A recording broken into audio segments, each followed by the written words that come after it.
Isang sports car ang sumalpok sa poste ng MRT sa EDSA Cubao. Ang sugatang driver agad sinugod sa ospital. Narito ang report ni Oscar Oida.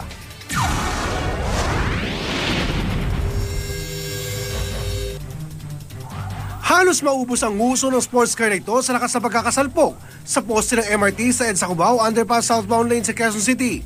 Ang driver nito, inabutan pa namin sa loob ng sasakyan. Di may pagkakailang dumaranas ng matinding sakit. Kung tutuusin, gumana naman ang airbag na sasakyan. Yun nga lang, hindi umano naka-seatbelt ang driver nang mangyari ang aksidente.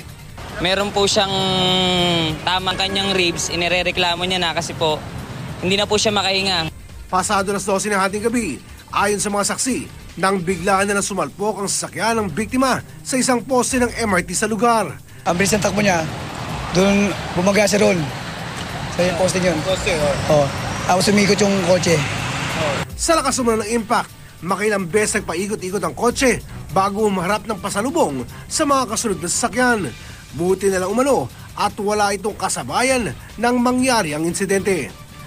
Iba kasi ang pagmamaneho ng mga sports car kaysa sa mga ordinary speed lang ng mga karaniwang sasakyan.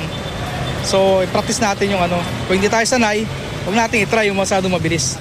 Tumagal din ang ilang minuto bago na ilabas ng kanyang sasakyan ng biktima. Dali-dali naman siyang isinugod sa ospital. Ito ang balita sa Quezon City. Oscar Oida reporting.